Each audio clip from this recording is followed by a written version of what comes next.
buenos días a todas y a todos. Me da mucho gusto saludarles y que nos acompañen en esta sesión. Mi nombre es Ernesto Ibarra, presidente de la Academia Mexicana de Ciberseguridad y Derecho Digital, y les doy la bienvenida para la sesión que tenemos el día de hoy. Primero, saludarte, Jesús. ¿Cómo estás? ¿Cómo te encuentras?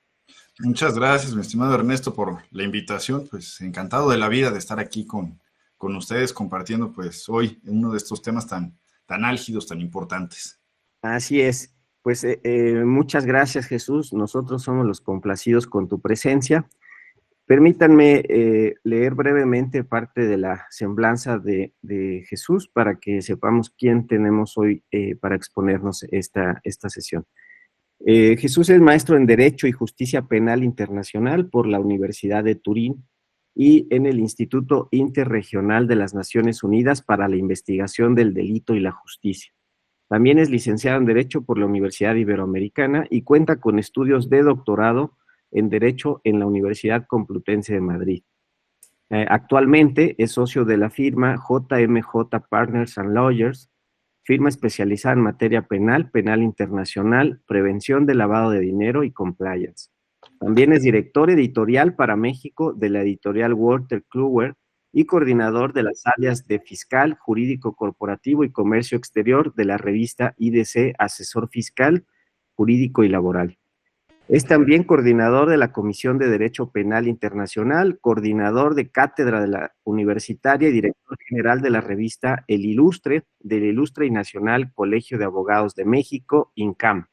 También es autor del libro Ciberterrorismo, Ciberdelincuencia y Cooperación Internacional y de los apartados de ciberseguridad dentro de las obras colectivas Seguridad Nacional, Riesgos y Amenazas en México en el siglo XXI, de 2020. Y también del libro Home Office, la nueva revolución industrial 2020, de la propia editorial Wolters Kluwer. También es editorial y autor dentro de los libros Todo Compliance 2021, Todo Penal Internacional y All International Criminal Law, de la propia editorial en el 2021. Así que como ven, pues tenemos a la persona idónea para que nos hable del tema de ciberterrorismo, uso terrorista de Internet. Mientras le doy el acceso a quienes están en la sala de espera, pues reiterarte, Jesús, el agradecimiento por parte de la Academia y a nombre de esta y sus integrantes, pues darle la bienvenida a todas y a todos para que aprendamos el día de hoy de este tema que, pues como decías, es relevante y desafortunadamente se vuelve más presente en el contexto digital global que vivimos hoy día. Sin más, paso el uso de la voz contigo y bueno, pues les invito a que preparen sus preguntas para que al término de su participación podamos tener pues esta conversación entre todas y todos. Adelante, Jesús. Pues muchas gracias, mi estimado Ernesto. Pues ahora sí que agradecerte en primer lugar pues el espacio para poder platicar pues esta mañana justamente de un tema que efectivamente cada vez más nos está generando, yo no diría efectivamente dolores de cabeza y muchas reflexiones, pero que amerita además muchísimo análisis y qué mejor que hacerlo pues efectivamente en la Academia Mexicana de Ciberseguridad y Derecho Digital, ¿no? Aquí rodeada de ilustres y muy buenos expertos, colegas, además amigos, varios de ellos, que además pues nos pueden dar otra visión a lo mejor que la podemos enriquecer y robustecer con este diálogo, ¿no? Y efectivamente, a ver, es un tema que de entrada genera mucho interés, pero a la vez también preocupación, ¿no? Porque nos hablan de ciberterrorismo, ¿no? Uso terrorista de Internet. Yo creo que el propio concepto de terrorismo o terror en general tiene una incidencia en nuestra mente, en nuestro sentir, al momento en que lo escuchamos, ¿no? Entonces siempre va a generar mucho debate y ahorita vamos a ir viendo una serie de aristas y yo les puedo decir que yo lo veo mucho desde la parte, pues me traiciona efectivamente mi formación, la parte jurídica, pero también lo veo mucho desde la parte tecnológica, porque en el quehacer cotidiano me toca lidiar con muchos amigos ingenieros, también luego me toca lidiar con colegas ilustres contadores también por bemoles de la práctica, obviamente con otros colegas abogados también, pero nos dan muchas muy buenas reflexiones al final y es un tema que efectivamente, tristemente, nos termina afectando a todos, a toda la ciudadanía, y bien lo anunciaba Ernesto ahorita durante la presentación, afecta efectivamente a todos, ¿no? Y más en un entorno efectivamente global como en el que vivimos. la globalización pues es efectivamente un fenómeno que, para bien o para mal, nos ha traído muchas ventajas, pero también nos ha conllevado a la introducción de ciertos riesgos, de ciertas amenazas. Una de ellas, efectivamente, es su ciberterrorismo. Y ahorita, pues vamos a ir efectivamente planteando, vamos a ir desde la parte teórica hasta la parte práctica. Vamos a estar haciendo ahí un poquito de juego entre estas dos aristas, porque, como decía Leonardo da Vinci, la buena práctica está basada en la buena teoría, ¿no? Entonces, aquí hay muchas discusiones, tanto teóricas como prácticas, y muchas aristas, como yo les decía, y muchos grises, efectivamente. Ojalá tuviéramos más blancos y negros. Yo les he dicho inclusive aquí a mis socios en el despacho, ojalá tuviéramos más precedentes, más certeza a lo mejor en cuanto a ciertos temas. Nos daría muchas soluciones también en la parte, digámoslo, tanto operativa como práctica en general.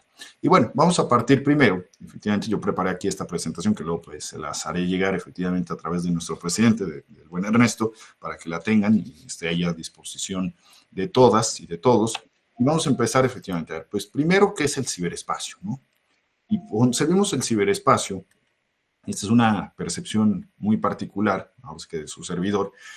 Al final, pues es un intangible desde el punto de vista jurídico. O sea, no es algo que podamos ver, no es que estemos en la Ciudad de México, o estemos en Monterrey, o estemos en Ámsterdam, o estemos en Londres, o estemos en Tokio. Estamos efectivamente en un intangible.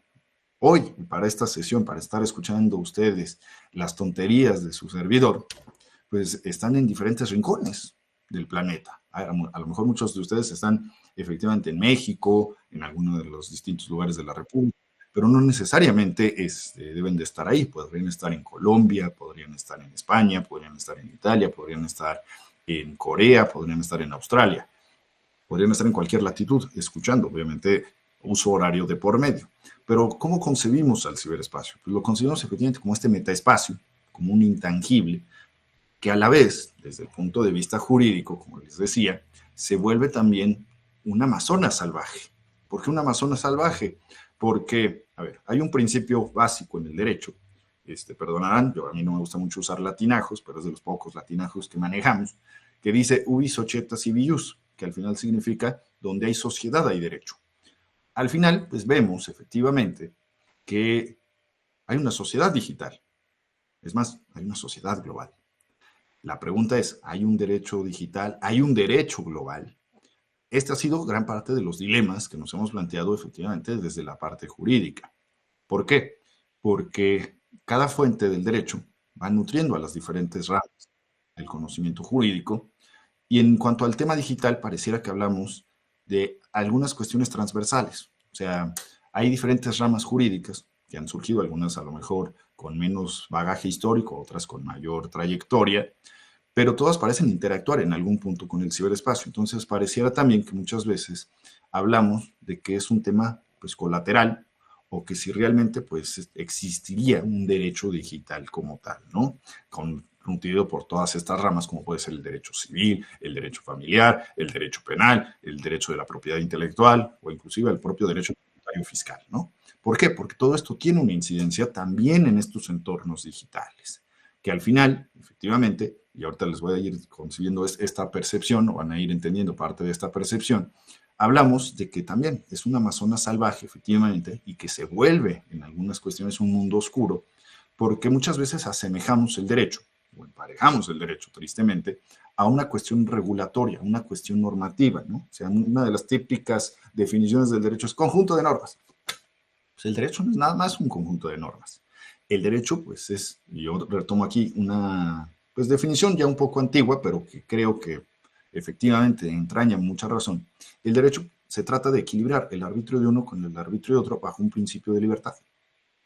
Entonces, eso va más allá de la legislación, va más allá de una normativa. Va ligado mucho a la implementación de un valor supremo como es la justicia. Entonces, esto se silvana con el famoso latinajo que yo les mencionaba, de que toda sociedad requiere del derecho. Ahora, entendamos también al derecho. El derecho se vuelve una ciencia social, no es una ciencia exacta. Y es una ciencia muchas veces reactiva, en la mayoría de los casos. Es una ciencia reactiva. Va a regular hechos sociales, pero para intentar regularlos, para intentarle darle un tratamiento jurídico a estos, necesitamos primero tener esos hechos sociales. Entonces, este ciberespacio, este intangible, este metaespacio, se vuelve una amazona salvaje porque, a ver, hablamos de una sociedad global, hablamos de una sociedad digital, cuestionamos lo que yo les decía, existirá un derecho global, existirá un derecho digital. Efectivamente, yo creo que hay más un derecho digital que un derecho global, porque si tuviéramos un derecho global, tendríamos una legislación también muy armoniosa a nivel global. Tenemos múltiples sistemas jurídicos alrededor del planeta. Tenemos tantos sistemas jurídicos como países. Tendremos algunas familias jurídicas, que es la manera en la que algunos doctrinarios han intentado pues agrupar estos sistemas jurídicos, familias como la del Common Law, el famoso sistema romano-germánico, de Civil Law, que es parte de Europa Occidental, parte de Latinoamérica, pero si analizamos, la legislación mexicana no es igual a la de Colombia, ni a la de España, la de Estados Unidos no es similar a la de Canadá o a la de Reino Unido. Entonces, ahí es donde, pese a este fenómeno globalizador, hemos encontrado todavía estas barreras.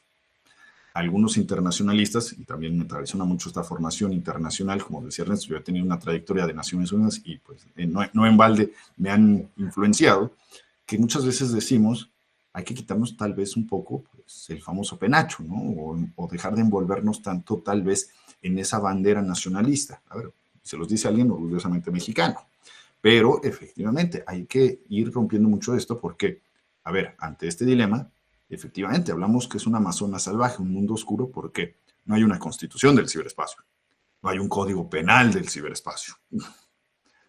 ¿Qué es lo que han hecho los diferentes países? Intentar regular medianos pedazos de este pastel que es el ciberespacio, si también lo quieren ver en esa analogía. Entonces, aquí hablamos, como yo les decía, hablamos también de una realidad de espejo del mundo físico. Estas cuestiones que tenemos en el ciberespacio terminan ¿qué? Incidiendo en el mundo físico. Hacemos una transacción, hacemos una negociación, firmamos un contrato, los famosos smart contracts. Todo esto lo hacemos en el ciberespacio y al final tiene una repercusión, tiene una implicación. ¿Dónde? Pues en el mundo físico. Entonces no se limita a nada más este espacio, tiene también esta doble vía. Entonces se trata efectivamente, como les digo, una realidad de espejo, pero ¿qué sucede aquí? Y es una de las preguntas y por eso viene ahí a manera de cuestionamiento en la presentación. ¿Hablamos de una autorregulación o de una regulación? Porque en los albores del Internet, corríjanme si yo digo una tontería, porque suelo decir muchas tonterías, se pensaba que era un mundo utópico, ¿no? Un espacio, el ciberespacio sería un espacio donde pues no tendríamos ese famoso dique de las normas, de que un Estado tal vez controlador nos dijera qué puedo y qué no puedo hacer. Iba a haber una convivencia armoniosa porque pues iban a fluir las cosas. Pero efectivamente, como toda utopía, se vuelve irreal. Y como yo les decía, donde hay sociedad hay derecho, necesitamos del derecho. Muchas veces efectivamente no nos gusta que nos digan qué hacer. Y eso sucede hasta con los niños pequeños, ¿no? Oye, no rayes la pared. Lo primero que hacen los niños es rayar la pared. Entonces, esa rebeldía también la hemos encontrado, queramos o no, en este espacio.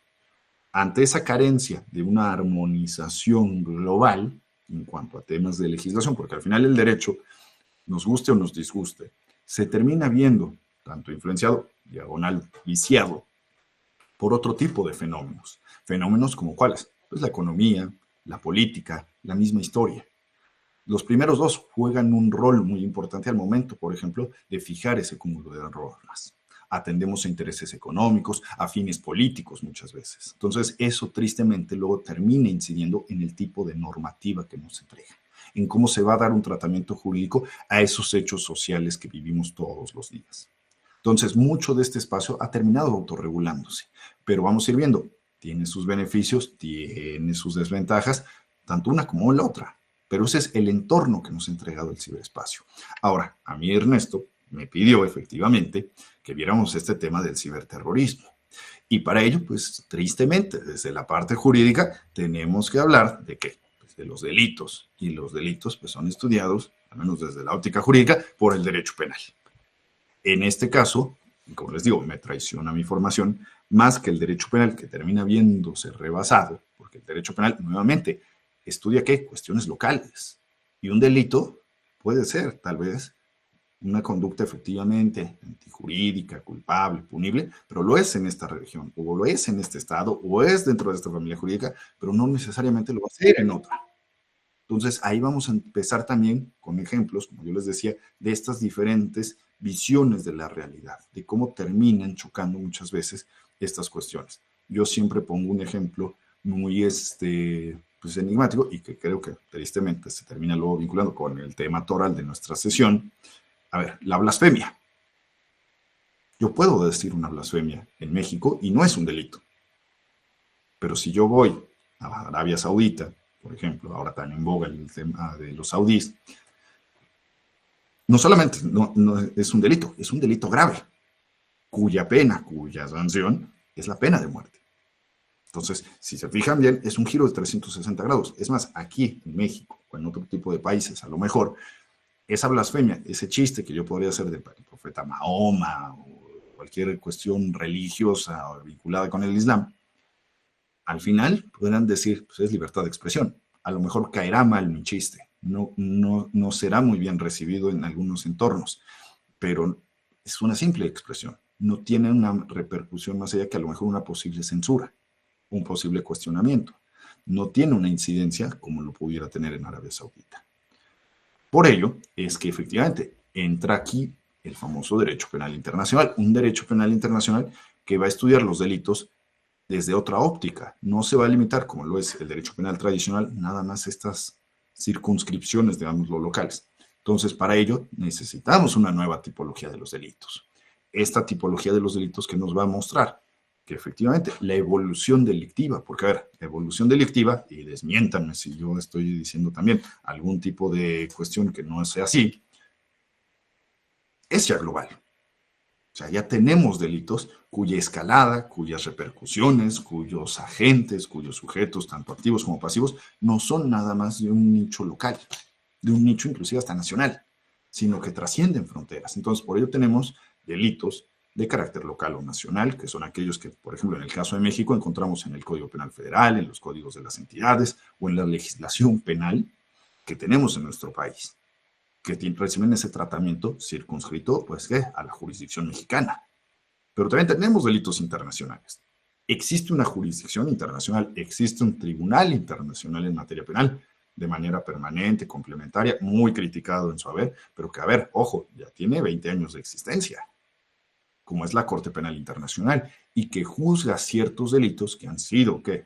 Catalogados por la comunidad internacional como los peores delitos que puede cometer el ser humano. Ahí sí hay cierta homologación. ¿De qué estoy hablando? Temas de genocidio, crímenes de guerra, delitos de lesa humanidad, crimen de agresión, que es el que da pie muchas veces pues, a estos conflictos armados que detonan parte de los anteriores. Entonces, hay cierta homologación, pero todavía nos falta mucho camino por recorrer. Porque, a ver, estos son conductas muy graves. Cuando hablamos de genocidio, efectivamente, decimos, oye, pues se pasó literalmente, ¿no? O sea, cualquier hecho delictivo es grave, pero estos los percibimos como que es lo peor de lo peor. Pero ojo, a ver, existe un famoso fenómeno, que ahorita también iremos haciendo las debidas anotaciones, las debidas comentarios. Existe la famosa delincuencia organizada transnacional, ¿no? Cometer delitos, colegas, simplemente se ha percibido en muchos nichos como que es redituable. La comisión de ciertos hechos delictivos nos lleva a tener ganancias. Y esa delincuencia organizada, pues esa unión de 3 o más personas que con un ánimo permanente y continuo buscan delinquir, dar una definición muy laxa, muy genérica de lo que es delincuencia organizada, pues ha trascendido fronteras. Países como México, el gobierno de la abundancia, efectivamente, a ver, padecemos fenómenos como el tráfico de drogas, ¿no? El tráfico de armas, trata de personas, piratería, tráfico de hidrocarburos, tráfico de órganos, tráfico hasta de flora y fauna, porque pues, México es un país muy rico en biodiversidad, es más, hasta tráfico de residuos, la basura de uno es el tesoro de otro. Estos fenómenos que yo les estoy anunciando no se limitan nada más a nuestro país, también tienen escalada a otros países. Entonces, ahí tenemos elementos de transnacionalidad, ¿no? En el que efectivamente, por ejemplo, fenómenos como el tráfico ilícito de migrantes o la trata de personas se dan transnacionalmente. Estados Unidos, México, nuestros amigos de Centroamérica, tristemente terminan viéndose, ¿qué? Imbuidos en esto. No hay una jurisdicción transnacional. Tenemos que limitarnos a la cooperación internacional entre las autoridades de estos países. Cuando se logra llegar a ese punto de cooperación internacional para perseguir y sancionar a los sujetos activos, para atender a las víctimas. Vladimir tiene una pregunta, échenosla de una vez. A ver, si quieren interrumpirme, así le podemos hacer y hacemos un buen diálogo desde el principio.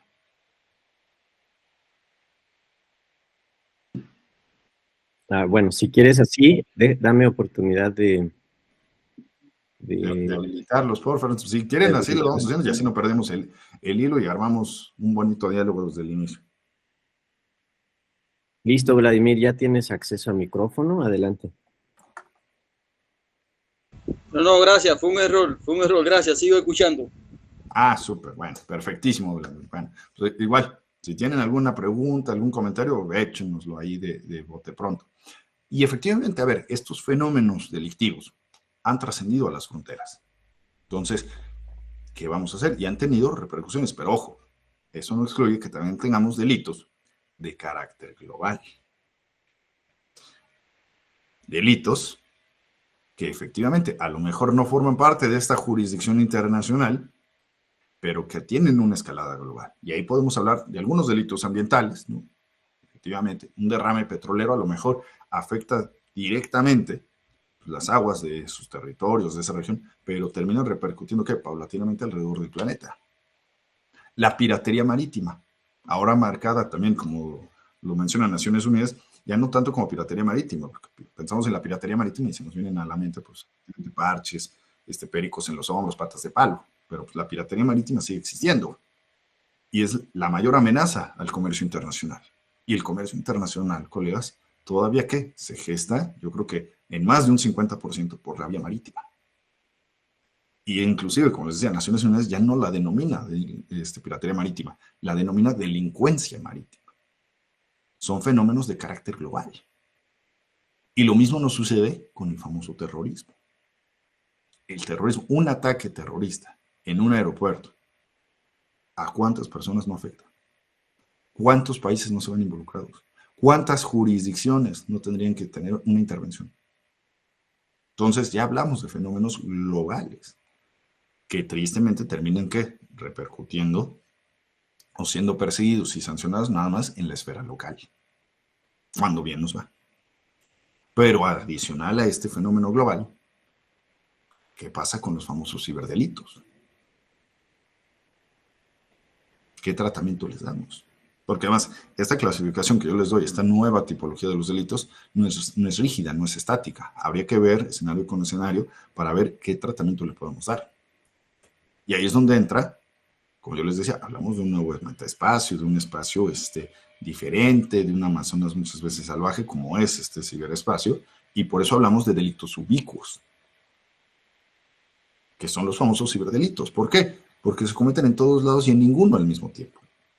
Que ojo, pueden tener una repercusión también en el mundo físico, como decíamos, de esta realidad de espejo, lo pueden tener. Y es más, lo tienen en la mayoría de los casos.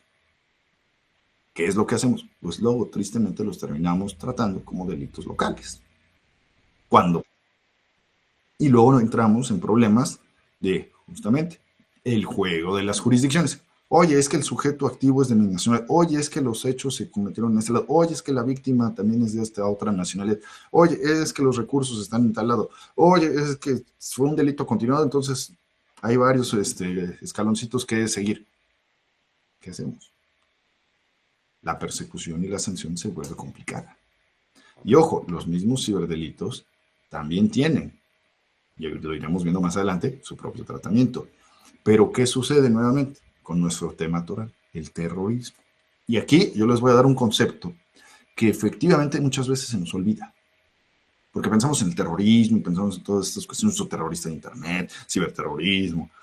Hace rato tras bambalinas le decía yo a Ernesto que justo esta semana también me va a tocar dar una plática sobre, pues no nada más ciberterrorismo, justamente terrorismo, bioterrorismo y financiamiento al terrorismo. Entonces es un tema que efectivamente genera terror, pero que el tema de fondo que tenemos detrás de esto es justamente la radicalización.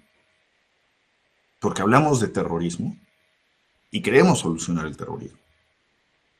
Pero para solucionar o para afrontar este fenómeno, la pregunta también tendría que ser ¿cuál es el origen de este problema? ¿Por qué se desarrolló el terrorismo? ¿Qué llevó a la comisión de ese hecho terrorista? Entonces, el punto de partida es efectivamente la radicalización. Y como yo les digo, esa es la semilla de esta terrible pesadilla. Porque aunque no lo crean, el terrorismo es una pesadilla. Desde la parte teórica y peor aún en la parte práctica. Y aquí yo les puedo decir, efectivamente, si les gustan las analogías, me gustan mucho las analogías, tanto pues, prácticas como literarias, como inclusive cinematográficas, porque pues, nos enseñan justamente a entender muchos de estos conceptos que luego aplicamos en la práctica. Y efectivamente, el terrorismo, si lo concebimos desde esta óptica, aseméjanse, diría yo, a los 4 jinetes del Apocalipsis. Que si recuerdan, pues hablábamos de la guerra, la muerte, el hambre y la peste, ¿no? Eran los famosos 4 jinetes del Apocalipsis. Pues tenemos 4 vertientes del terrorismo. O sea, efectivamente, lo que yo les decía, tenemos al ciberterrorismo, que ahorita nos centraremos propiamente en tenemos al bioterrorismo, tenemos al financiamiento al terrorismo, y tenemos pues, al terrorismo convencional. Entonces, ahí tienen 4 bonitos jinetes del Apocalipsis que están, ¿qué? Generándonos los dolores de cabeza que decía Ernesto al inicio también. ¿Y por qué hablamos de radicalización? Porque efectivamente, a ver, ¿qué es la radicalización, colegas? Pues es llegar justamente a esos puntos extremos, a esas polarizaciones que tienen una carga ideológica y que nos llevan, ¿qué? A la confrontación. ¿Y esa confrontación a qué nos lleva? A, pues, puntos de desencuentro, a que esas controversias, ojo, que no se resuelvan de la manera pacífica. Entonces, aquí es cuando se vincula el concepto que yo les decía de derecho, ¿no? Armonizar el arbitrio de uno con el arbitrio de otro, bajo un principio de libertad. Pero si hablamos de extremismos y de polarización, pues, ¿qué va a suceder con estos entes? Vamos a poder nivelarlos, vamos a poder generar ese balance. Va a ser difícil. Discursos, y es un discurso que inclusive lo pueden ver también ustedes desde la parte histórica, que nos hablan, a ver, es que si a Ernesto le va bien, es porque a Víctor le fue mal. Si a Felipe le faltan oportunidades, es porque a Alondra se las quitó. Porque a Alondra le quitó esa oportunidad. Si siguen este juego de palabras que yo estoy haciendo, pues obviamente a Alondra, ¿qué va a decir? No le va a caer muy bien en gracia a Felipe. Ernesto y Jesús van a tener diferencias. Se va polarizando la población. Por una cuestión ideológica, simplemente. Puede haber motivos varios. Puede ser por fines religiosos, puede ser por cuestión política, puede ser por N cantidad de razones. Entonces, ¿qué sucede? Se va volviendo efectivamente radical. Vamos a ir teniendo esas cuestiones antagonistas. Y eso nos va a llevar a reacciones bastante agresivas. En un entorno global, como anunciaba Ernesto, efectivamente, muy atinadamente, pues estamos en una época, colegas, en las que ¿qué tenemos? Un exceso de información, ¿no? O sea, como nunca en la historia tenemos acceso a la información. ¿Qué uso le vamos a dar a esa información? ¿Para qué la estamos utilizando? Hay momentos en los que decimos, híjole, ¿por qué quiero tanta información a la mano, no? Claro, algún humanista del siglo XV, del siglo XVI, estaría feliz en nuestros días, ¿no? Diciendo, híjole, pues, dialogando con el ChatGPT y todas estas, ¿no? Descubriendo todo el universo de información que antes pues les tomaba años a ellos recabar información, ¿no? Pero ¿qué destino le damos? ¿Para qué usamos también a los famosos medios de comunicación, ¿no? Hace 50 años, y me estoy yendo muy alto, ¿cuáles eran los medios de comunicación que teníamos? La televisión, la radio, ¿no? Principalmente. Era sencillo tener un espacio. Pues no era fácil, ¿verdad? Era muy peleado, era muy difícil. Oye, voy a salir en la tele. Escúchenme en radio. Lo grababa ahí la gente, ¿no? Con la videocasetera, el VHS o el beta, todavía peor, ¿no? No era sencillo. Ahorita, ¿qué medios de comunicación tenemos? Pues la televisión y la radio siguen todavía y existiendo, defendiéndose además. Pero pues muchos tenemos los medios de comunicación aquí, disponibles, ¿no? La forma de comunicarnos, la forma de destinar la información, de acceder a ella, ha cambiado. Entonces, eso también ha potencializado muchas veces la difusión de las ideas, de las ideologías, de la doctrina. Y cuando empezamos a manejar estos lenguajes de polarización, es cuando empezamos justamente a tener estos problemas. Y es cuando vemos mucho más a flor de piel este tipo de fenómenos como el terrorismo. Entonces, vamos a ir rápidamente uno por uno. El terrorismo, como les decía, es infligir terror en una población con un propósito. Pero ojo, hablamos, y yo les decía, el terrorismo es un fenómeno global. Tristemente, no hay una definición global de terrorismo. Yo les podría dar, y verme muy jurídico, muy aburrido, muy cuadrado. Sí, el Código Penal Federal contempla el delito de terrorismo y nos dice que el terrorismo lo comete quien... Es una definición que en la práctica es luego inaplicable muchas veces. ¿Por qué? Porque nuestro legislador muchas veces pues toma estas múltiples convenciones, que además hay muchos instrumentos a nivel internacional que tratan el terrorismo. Una de las principales es la Convención Interamericana sobre el Terrorismo. Pero que no hay una homologación, no hay una situación realmente que nos defina al terrorismo de manera global. Queda en cada estado, en cada jurisdicción, en cada país, el darle un tratamiento diferente. Y la concepción de terrorismo, imagínense, no es lo mismo que la que tienen los amigos norteamericanos la que tenemos aquí. Cambia. ¿Por qué? Porque además el terror juega un papel muy singular en la población. Y es normal tener miedo. Yo siempre les digo a mis alumnos cuando hablamos de este tema, pues les da miedo, ¿no? Tienen miedo del examen final. Sí, licenciado, me da miedo. ¿Por qué te da miedo? Es un examen. No, licenciado, es que me pongo nervioso. ¿Por qué?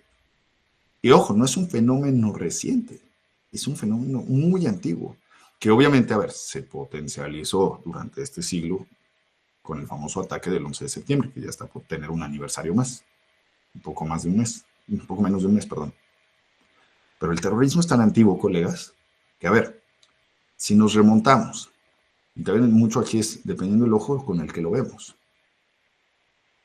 hay múltiples definiciones. Los prerrevolucionarios franceses, y estoy hablando de antes de 1789, a los ojos de Luis XVI, María Antonieta, todos estos monarcas y demás, la oligarquía francesa, cuando las protestas de estos prerrevolucionarios alcanzaron un nivel de violencia o de intimidación para con el Estado, eran llamados terroristas. Los nihilistas en la Rusia presoviética, previo a la Revolución Rusa, ya entrado el siglo XX, también eran considerados terroristas. Los bolcheviques eran una organización terrorista para los zares. En la Segunda Guerra Mundial también nos sucedía. Aquellos partisanos, aquellos efectivamente grupos que se sublevaban contra los gobiernos que ponía la Alemania nazi en los diferentes territorios que ocupaban, se les daba el tratamiento de terroristas. Y en la segunda parte del siglo XX podemos encontrar muchos ejemplos de grupos que eran antagónicos a ciertas dictaduras, a ciertos insurrectos que luego pues efectivamente llevaron a la descolonización o al surgimiento de nuevos países, al famoso fenómeno del separatismo. Oye, es que este grupo que quiere formar su propio país es un grupo terrorista. Y yo creo que a varios de ustedes muchos ejemplos ya les vienen a la mente, ¿no? Y definiciones hay muchas, yo se las dejo porque les pongo aquí la presentación a su consideración. Hay muchas, de doctrinarios, de Naciones Unidas, que les han dado múltiples tratamientos a este fenómeno. El financiamiento al terrorismo, por enunciarlo, efectivamente, ¿de qué habla? Pues efectivamente, de la obtención de esos recursos para la comisión, de estos hechos terroristas, el famoso patrocinio, ¿no? La peste, ¿no? ¿Por qué? Porque el fenómeno económico va creciendo, ¿no? Entonces se vuelve como una peste, efectivamente. Y se patrocinan, se financian, o sea, llegan de recursos. Y aquí muchos, por ejemplo, nos hablan hasta de un narcoterrorismo en México. Me dicen, se vincula con el fenómeno del narcotráfico. Pues no tanto, en la visión de su servidor. Aquí también hay que ver al terrorismo como ese fenómeno también muchas veces asimétrico, que se da en entornos, efectivamente, en el que se actúa contra un ente, lo llegan a cometer, lo hacen desde la oscuridad, desde una situación de, digámoslo, inferior frente a su adversario. Caso, por ejemplo, de los famosos extremistas, organizaciones como ISIS y todo eso, que se enfrentan a países como Estados Unidos. Lo hacen desde una visión asimétrica, no lo hacen en un tema de paridad. aquí al final, con el tema del narcoterrorismo, lo que sucede es que en México nos ha alcanzado un nivel de violencia muy alto. Y estos grupos de la delincuencia organizada, porque no dejan de ser los famosos cárteles de la droga, grupos de la delincuencia organizada, empiezan a combatir entre ellos. ¿Por qué? Porque operan desde ¿qué? El comercio ilícito. Y el comercio ilícito, desmiéntanme si yo estoy diciendo una mentira, no hay una competencia económica que nos ponga barreras. La competencia desleal en el comercio ilícito se resuelve con la violencia. Y es lo que tenemos. Nos hablan de terrorismo también porque tristemente, luego este tipo de conceptos se utilizan muy a la ligera. Mis amigos periodistas, y fíjense que yo en otra vida fui periodista seguramente, tienen un famoso refrán que dice, la sangre vende. Y fenómenos como el terrorismo, términos de esa clase, venden mucho, impactan mucho. El bioterrorismo, que también va ligado mucho con el tema que ahorita estamos analizando de la tecnología, ¿no? Los delitos ambientales, algunos recuerdan pues, el famoso tema del Anthrax en Estados Unidos, ¿no? Las guerras biológicas y todo eso, ya tienen una conexión. Ahí hablamos de bioterrorismo. Por eso les digo que es el hambre, como el jinete del apocalipsis. Y al final tenemos, ¿al qué? Al ciberterrorismo. Yo les digo que es la guerra actual. Los conflictos armados, ¿se desarrollan nada más en el campo físico? Pues no, también se desarrollan en estos entornos. ¿Por qué? Porque hay una dependencia en el uso de estos entornos. Más después de la pandemia, ¿no? Bendita tecnología que nos evitó que nos volviéramos locos muchas veces en la pandemia, pero a ver, potencializó esa dependencia en el uso de la tecnología. Y la tecnología, nuevamente, tiene sus ventajas, tiene beneficios, pero también tiene sus desventajas y sus riesgos. Y parte de sus riesgos es que, a ver, ojo, no distingue ni bueno ni malo, ni positivo ni negativo. Entonces, ¿a qué nos lleva? A tener que preguntarnos, a tener que plantearnos una serie de cuestionamientos muy grandes, como puede ser, pues, ¿cómo tratamos los ciberdelitos? ¿No? Y yo les decía, aquí hablamos de una propia tipología de los delitos, de los famosos ciberdelitos. Porque tenemos, ¿qué?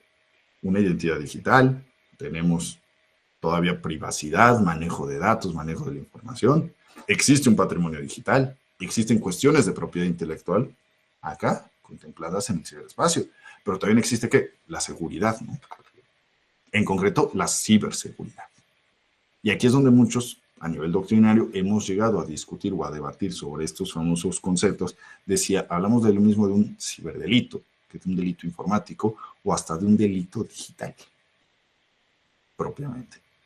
Y yo les digo, pues efectivamente, muchos dicen, pues son sinónimos, y los utilizan como sinónimos. Yo les puedo decir, el delito informático no es lo mismo que el ciberdelito, sí somos muy estrictos.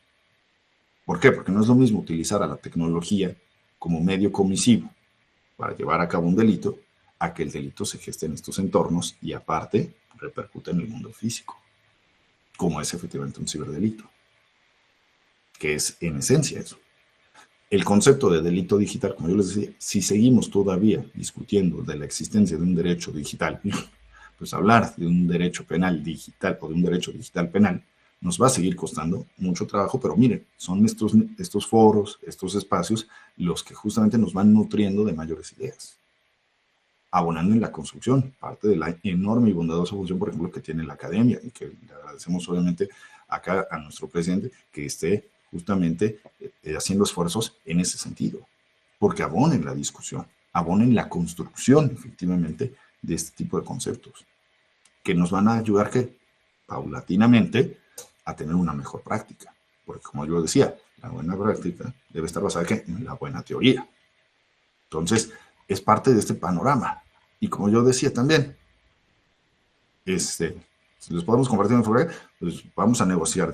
No se preocupen, con todo gusto les comparto la infografía. Como les decía, les voy a poner a disposición acá del presidente la presentación completa y van a poder ver la infografía y demás. De hecho, me parece que no es la única que le pusimos aquí. A mí me gusta ser muy gráfico, muy visual. Entonces, yo siempre digo, si podemos entender un concepto, lo podemos dibujar. Entonces, de eso se tratan las infografías. Ahora, efectivamente, lo que yo les decía de la ciberdelincuencia, pues hablamos, les digo que a mí me gustan mucho las analogías, me gustan mucho los mitos y todo eso, ubican al famoso Kraken, este monstruo marino de la mitología, pues entre escandinava, griega y demás, que pues efectivamente atrapaba los barcos, se los iba hundiendo y se iba haciendo más grande, más grande, más grande, más grande. Pues efectivamente, la ciberdelincuencia, yo les digo que es el famoso Kraken digital, porque se va potencializando. Pueden ir creciendo. Vladimir nos hace una muy buena pregunta. ¿Qué se puede argumentar sobre, se me fue aquí, sobre los delitos cometidos por los estados? A ver, ahí hablaríamos, y es un tema que yo he discutido a nivel doctrinario, pero vale la pena hacer la puntuación ahorita. A ver, existe en el marco internacional, ojo, y es parte de lo que yo discuto con mis colegas también que les gusta el derecho penal internacional, existe el famoso delito de agresión a nivel internacional, que yo les decía ahorita, ese sí es un delito que entra dentro de la jurisdicción, la competencia de la Corte Penal Internacional. Suele verse, porque a ver, no hay hasta el momento que yo recuerde casos como tal de que se haya ya configurado el delito de agresión, pese a que se incluyó en el Estatuto de Roma, que da pie a la Corte Penal Internacional, que es su instrumento toral. Desde 2008, el crimen de agresión, si no mal me falla la memoria, no ha habido casos. ¿Por qué? Porque se suele limitar la comisión de este hecho delictivo a los jefes de Estado. Que los jefes de Estado, a ver, el ejemplo clásico, típico de esto, pues es efectivamente el caso de Adolfo Hitler cuando atacó Polonia, ¿no? Fue una agresión, no había una justificación para la realización de ese ataque.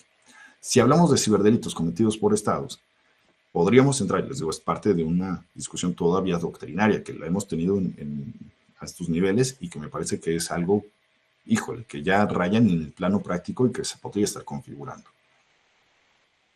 Lo que yo les decía, las guerras, los conflictos armados en la actualidad no se limitan a las tradicionales batallas en los campos, también se dan en estos nichos. ¿Qué sucede si esa agresión se gestó efectivamente desde estos entornos? Y yo creo que los hay. Los famosos ciberataques. ¿Hay ciberataques estatales? Sí. ¿Podrían caer en el tema de agresión? Sí, si los estados lo patrocinan. Entonces, ahí les podemos dar otro tratamiento. ¿Qué es lo que ha sucedido en la práctica? Esta construcción que ahorita yo les estoy diciendo, este argumento, no ha permeado, no ha crecido tal cual. Pero ojo, si ustedes han visto las noticias pues en el último año, el actual fiscal de la Corte Penal Internacional está intentando llevar al presidente de la Federación Rusa al banquillo. Y yo creo que parte del que se le puede imputar la comisión de ciertos delitos de lesa humanidad, crímenes de guerra por el conflicto en Ucrania, no hubiera sido tan descabellado haber incluido el delito de agresión. Porque no dejan de ser los representantes de los Estados Unidos. Hay mucho que discutir en ese plano porque efectivamente los estados tienen una responsabilidad o tendrían en el plano internacional una responsabilidad diversa a la que tendrían los particulares, sean o no servidores públicos, sean o no la cabeza ceremonial del Estado. En el plano internacional se les da un tratamiento diferente, pero yo creo que nos llevaría a eso. Y tribunales, como sería el caso, Corte Penal Internacional, en el caso de los individuos, o la Corte Internacional de Justicia, en el caso de los estados, también pudieran llegar a abonar en eso. Y yo creo que más temprano que tarde, colegas, deberíamos ir dando esos saltos para allá. Nos falta construir, pero yo creo que el mundo, el reloj, va caminando por ese sentido. Entonces, nos da para mucho. Es una genial pregunta la de Vladimir. Y da para ese justo ese debate. O sea, le dio uno de los puntos torales de estos temas. Y como les decía, a ver, esta evolución delictiva efectivamente ha crecido por eso. Porque tenemos identidades digitales, ¿no? Tenemos bastantes cuestiones que nos vinculan a la identidad digital, como puede ser el robo de identidad, que es el típico, el clásico, pero que, a ver, esa identidad digital muchas veces es diversa o no es similar a la que tenemos en el mundo físico. O podemos tener múltiples identidades. No tiene la misma vigencia, simplemente. Y aquí es donde se nos aparece mucho, pues, ¿qué? El famoso fenómeno de los deepfakes, ¿no? Que yo les digo que es el famoso fenómeno de la hidra de múltiples cabezas, ¿no? Oigan, es que yo quito un deepfake y me sale otro. Oigan, es que yo reporto una cuenta que me suplantó la identidad y otra más. Vuelve a salir. Personajes como Scarlett Johansson, por ponerles el ejemplo, lo publicidad, ahora sí que pop, digamos, Logic. Efectivamente, Scarlett Johansson no tiene redes sociales justamente por fenómenos como estos. Y los deepfakes, desmientan a aquellos que son expertos en el tema de inteligencia artificial, no es que sea muy complicado de hacer. Y los hay con voz, los hay con imágenes, o sea, Hay diferentes mecanismos. Entonces, se vuelve un tema que cada vez va escalando y es una forma que afecta que la comunicación, la forma en la que damos el discurso. La privacidad digital, simplemente en el tema del famoso espionaje. Nos dicen espías, pensamos obviamente en James Bond, ¿no? Pero ahorita de la mano del cuestionamiento de Vladimir, efectivamente, pensábamos en los famosos agentes estatales. ¿Es labor de inteligencia o es labor de espionaje? ¿O es mal manejo de los datos de las personas, de información sensible? Porque la información es poder. Y aquí hay muchos casos. Casos como el de Pegasus. Nada más aquí yo se los pongo para, por ejemplificar uno. Como les digo, aquí hay muchas infografías en la presentación. Todas van a estar ahí disponibles para ustedes. Y esto se vincula, ¿qué? Pues con, efectivamente, más escabrosos. Porque, a ver, ¿quién es un activista? ¿Quién es un adversario? Un antagonista político, un antagonista ideológico, o un delincuente o un terrorista. La línea se termina volviendo muy delgada y personajes como abogados, como periodistas, como ciertos individuos, ciertos ciudadanos, terminan volviéndose, ¿qué? En sujetos bastante reaccionarios del Estado, bastante incómodos para estas personas. Entonces, rayamos justamente en ese tema. Oigan, es que yo soy un activista y todo esto. Los estados me van a decir que soy un terrorista. Si empiezan a escalar las protestas de mis allegados, de quienes apoyan mi ideología muchas veces, ¿no? El tema del patrimonio digital también lo vamos a ver afectado. Ya no tenemos, como la bóveda de Rico Macpato, ¿verdad? Así que estemos nadando en nuestros recursos y veamos todo nuestro patrimonio. Se vuelve una cuestión de una app que tenemos aquí, ¿no? Ah, sí, yo tengo mis datos bancarios, tal. Y hay una regulación al respecto. En México hay una regulación al respecto. Con sus pros, con sus contras, con sus asegúnes, con sus puntos de mejora, efectivamente, con sus desventajas. Pero la vamos teniendo. Se va volviendo indispensable. ¿Por qué? Porque tenemos extorsiones, tenemos fraudes. Ese patrimonio va a entrar en un entredicho y, como yo les decía, va vinculado ¿qué? Al tema del financiamiento también de esto. El tema de propiedad digital. Pues existe la piratería, existe la falsificación en estos entornos. El mal uso de los diseños, de las marcas, de las patentes, de las denominaciones, de todo el entorno que regula la propiedad intelectual. Entonces, se vuelve un gran tema. Y al final, pues efectivamente, tenemos a la seguridad, que aquí va a ir teniendo toda una vertiente, porque, a ver, el ciberterrorismo, pues, va teniendo, ¿qué? Pues diferentes tipos de ataques, porque los hay simples, los hay avanzados, los hay complejos y los hay coordinados, porque, a ver, el terrorismo puede ser individual o colectivo. Lo puede cometer un solo individuo o lo pueden compaginar varios. ¿Qué fines puede tener? Pues puede tener múltiples fines. La destrucción, la afectación, la obtención o simplemente tener un fin que demostrativo, ilustrativo, demostrar que mi adversario, porque como yo les decía, el terrorismo tiene este fenómeno asimétrico, demostrar que mi enemigo, que mi contrario, no es tan fuerte como parecía. El 11 de septiembre, colegas, fue eso, ¿no? Decían los grandes doctrinarios del terrorismo en ese entonces, le pegaron a Superman. Y efectivamente, pues veíamos en ese entonces, 2001, ya había acabado la Guerra Fría. Estados Unidos era el todopoderoso. Era el país número uno. ¿Quién se iba a meter con Estados Unidos? Y de repente, ¿sabes? Ese fue parte del mensaje. Y antecedentes, por ejemplo, del ciberterrorismo tenemos varios. El primer antecedente, uno de los primeros antecedentes documentados, fue efectivamente el de Estonia, vinculado con el tema de los amigos también rusos. Mucho de efectivamente el estereotipo del famoso hacker, como ven ahí en la imagen, de este chico así con la capucha, así frente a la luz de la computadora, en un sótano, todo, digámoslo, oscurecido, nada más iluminado con la luz de la pantalla. Fue porque efectivamente fue un chico, si no mal me falla el nombre, de 17 años, que saboteó todo el sistema financiero de Estonia en una tarde. Y todo fue con un fin ideológico, no crean que lo hizo por una cuestión económica, bueno, fuera, hubiera ganado muchos millones en ese entonces, pero lo hizo con el propósito de mandarle un mensaje al gobierno, porque el gobierno había removido la estatua de un pariente suyo de la época rusa. Fue con un fin ideológico. Casos como el de México, casos del SPEI, hay un video para que luego se torturen escuchándome más tiempo, una intervención que tuvimos cuando fue el famoso caso tanto de los Guacamaya Leaks como del famoso caso Spey, que han sido, pues, digamos, los casos que tenemos en México donde se ha invocado mucho el término de ciberterrorismo. Pero ojo, hay también que ver el propósito y, como yo les digo, el fin. El terrorismo en realidad, colegas, no tiene un fin preponderantemente económico. El terrorismo tiene un fin ideológico. Tiene un fin ideológico que puede emparejar como un fin secundario, en segundo plano, una cuestión de carácter económico, efectivamente lo puede hacer, pero tiene un fin preponderantemente ideológico, dar ese mensaje. Es más, quien comete el delito de terrorismo, ya no hablamos de ciberterrorismo, lo hace sabedor y es más, hasta se ostenta, hasta lo presume, dice, sí, fui yo el que lo realizó. Nos dice Diana, también es importante conocer quiénes son los actores públicos que detrás de estos acontecimientos, efectivamente.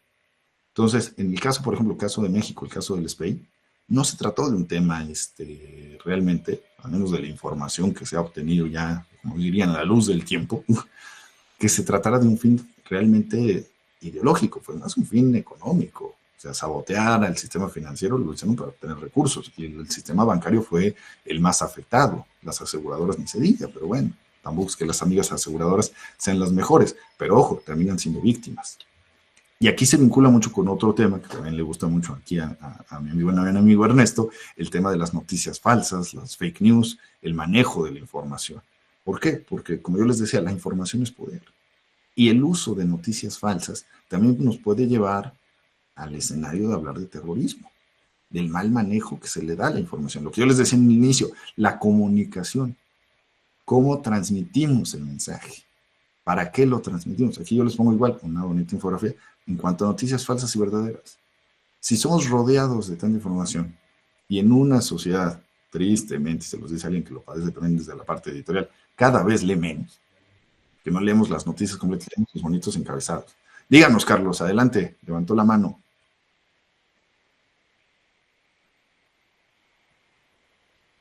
Pues le doy el micrófono a Carlos para que nos comparta, por favor, su pregunta. Ya tiene habilitado el micrófono, Carlos.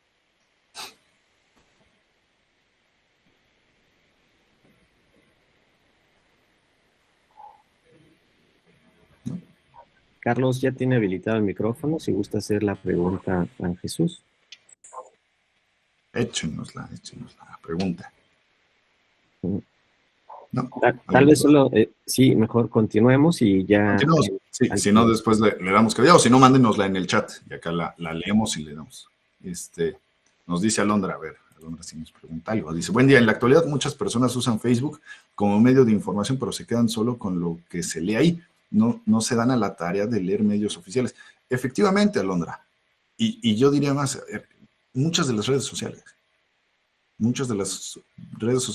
nos quedamos nada más con lo que nos dice cierto encabezado, ya no leemos la noticia completa, ya no buscamos muchas veces ni corroborar la fuente. Ya no nos vayamos al tema de los oficiales. Vemos nada más los encabezados. O sea, Papa Francisco bendice a Trump. Ya, vamos con Ernesto y le decimos, oye, ¿viste que el Papa le dio su bendición a Trump y que lo apoya? No, ni siquiera vimos esto. Y esto sucede, por ejemplo, mucho en entornos. Yo siempre uso un poco, pues, la ironía en este tipo de casos, en el que, a ver, ¿qué sucede en México el Día de los Inocentes? Pues solemos hacer muchas bromas, ¿no? Un día hasta de bromas pesadas, cuando nos hemos pesado con alguien, ¿no? Entonces, aquí también hay muchos problemas en ese tipo de escenarios. Yo siempre les digo, hago la broma con quien me llevo pesado y les digo, es como si yo les pongo el Día de los Inocentes, que arrestan a Ernesto Ibarra por sabotaje y mal manejo de la información. Pues no les va a gustar, ¿verdad? Ernesto va a decir, oye, ¿qué huele? ¿Qué pasó? Y va a decir, ay, inocente palomita que caíste. Pero es un daño a su reputación, es un mal manejo de la información. Entonces, se termina vinculando, y ahorita vamos a ver un ejemplo muy veraz, efectivamente, de este tipo de cuestiones. Nos pregunta Felipe Ángeles, ¿cuál es su perspectiva acerca del uso o probable uso de la inteligencia artificial para cometer actos de ciberterrorismo?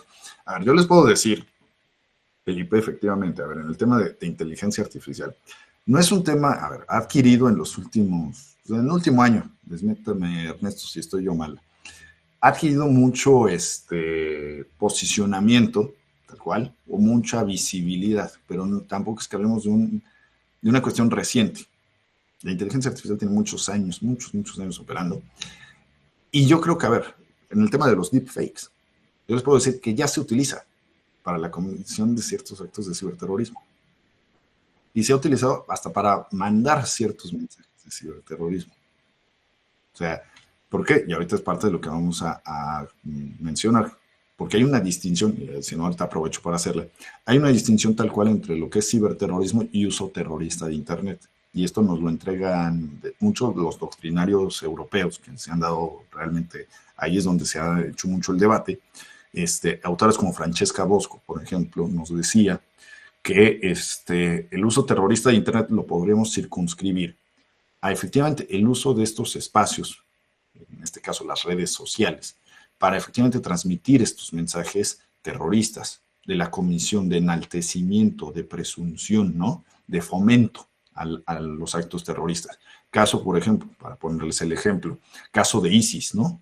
Que mucho tiempo usaron YouTube como una plataforma propagandística para ahora sí que dar a conocer sus ejecuciones o sus mensajes o sus discursos efectivamente radicales o defendiendo sus posturas. Muchos se utilizado en eso y existen, por ejemplo, canales en múltiples redes, tanto de mensajería únicamente como también en redes sociales, que muchos se han ido, pues, efectivamente dando de baja o combatiendo mucho desde la autorregulación o desde la regulación de ciertos países. Entonces, efectivamente, hay mucho que hacer. Entonces, en ese tipo de cuestiones sí hay ya algunos temas que nos han escalado y que la inteligencia artificial, como les digo, ya juega un rol en la comisión de estos, porque se utiliza. Y yo lo que les digo, la tecnología no distingue ni positivo ni negativo, tristemente. Somos los seres humanos los que la utilizamos, la que la destinamos a ciertos fines. Entonces, esta escalada efectivamente ya nos ha llegado. Nos dice Manuel en email, bueno, y Facebook es muy común recibir mensajes con ideas para acceder a información que realmente son engaños. Hay que estar muy atentos e instruir al respecto a nuestros empleados. A ver, efectivamente, hay que estar pendiente. Yo siempre hago la burla de que yo nunca he viajado a Burkina Faso, pero yo creo que el día que vaya a Burkina Faso me van a recibir a cuerpo de rey, porque me he ganado la lotería 800,000 veces allá.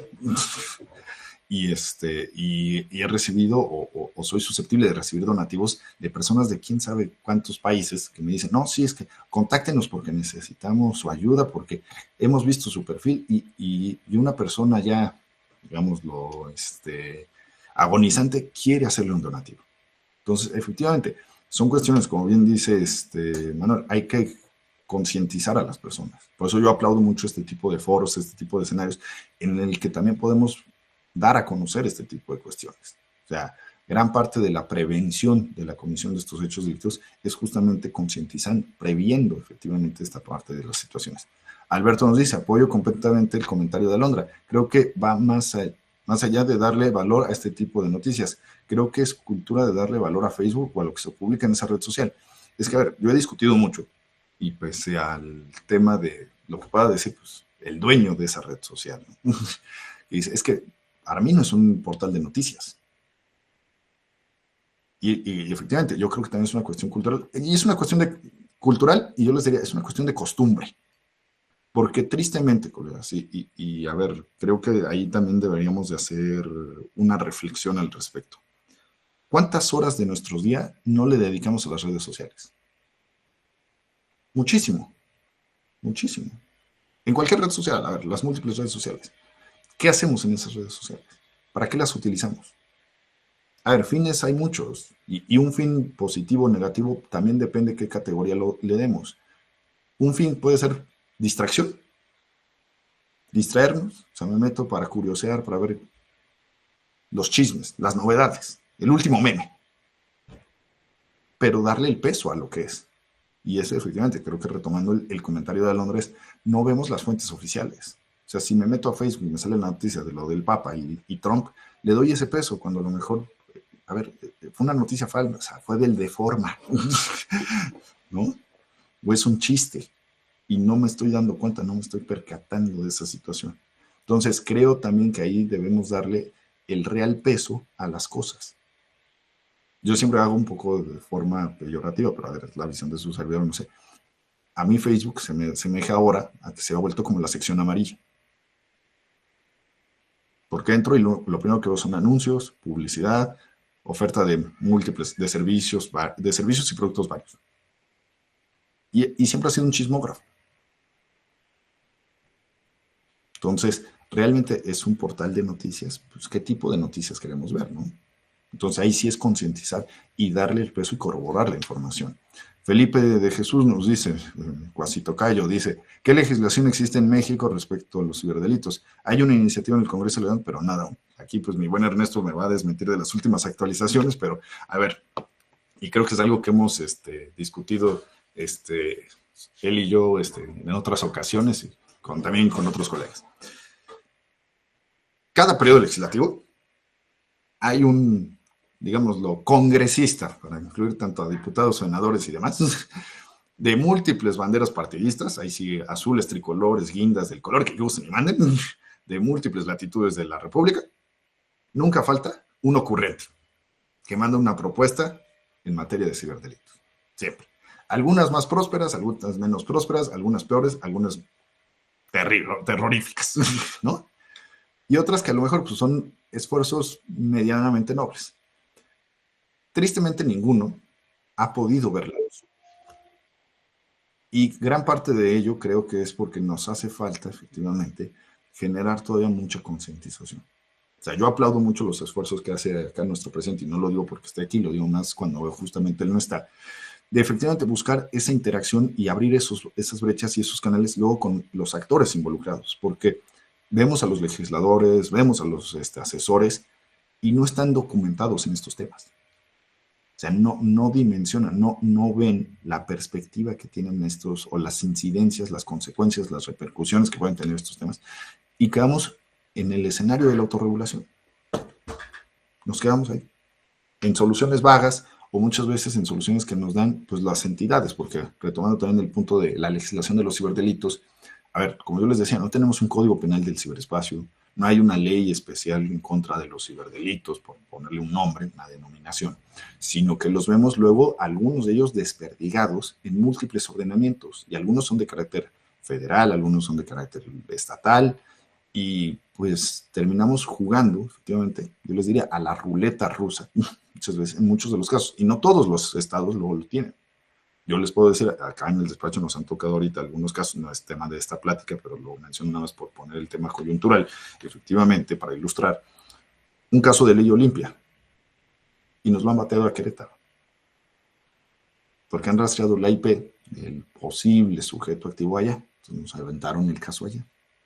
Y pues no es lo mismo el tratamiento jurídico que se le puede dar en Querétaro, con el debido respeto, al que se le puede dar en la Ciudad de México, por hablar del tema de las autoridades. Entonces, efectivamente, es difícil. Entonces se vuelve complicado. Nos hace falta más esfuerzos.